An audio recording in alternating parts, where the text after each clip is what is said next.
the largest and the most exceptional country in the world, the country that is diverse in every possible way and independent since last 75 years.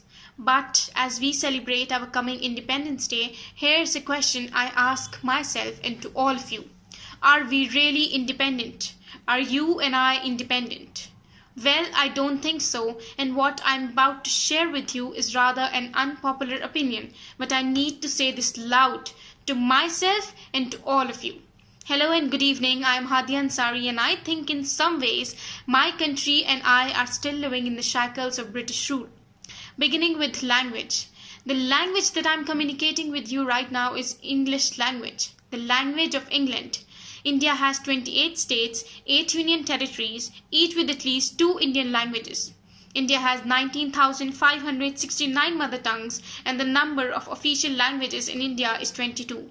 All these numbers, and independent India wants to master one language, the language of our invaders. What was India's freedom struggle all about?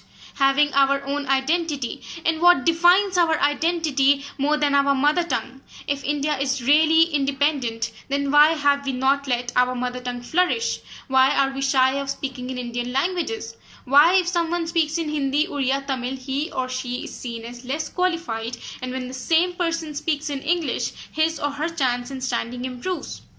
English is a socio-economic marker, the language you must know if you want to be successful in India. English, that's some food for thought as I move to next point. History. History, not the one we have lived, but the history that we are taught. The history that we are taught in Indian schools is not an Indian history at all. It is India through the lens of Britain. Do you know that Imperial England used history as a tool for suppressing Indians? In 1868, Max Muller wrote a letter, the words I am quoting. India has been conquered once, and India must be conquered twice, and the second conquest should be the conquest by education. We were taught that it was the invasion of Alexander that civilized us. The Shakas and Kushans were good for the native. The invasion of Muhammad bin Qasim, the Ghoris, the Mughals, the Akbar was great. But what about Raja Man Singh? Why aren't we studying him enough? Because he was an Indian and Britishers were not comfortable endorsing him. Now here is a question. Why are our history books so selective? Our books mention Newton but conveniently shrink passages on 6th century mathematician Brahmagupta. Similarly, there is no mention of Vedic maths, and similarly there is no mention of how Muslims fought for independent India. Our textbooks are still not free from British influence. Next is society.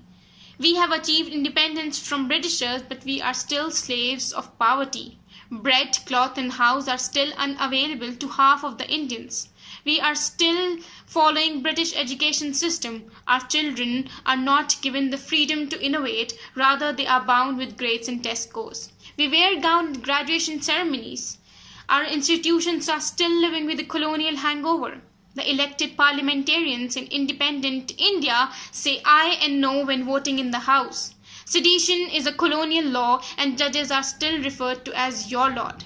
Britishers pitted religions and ethnic groups against each other, caused violence and lynchings and suppressed freedom of speech, and this is what happens in India even today. How can we call ourselves independent if we do not have the freedom to speak out loud? We get lynched in the name of religion. We are put behind bars if we voice our opinions. We are punished for speaking against the government. We know India has achieved a lot and nobody can deny that, but we need to break free. Thank you.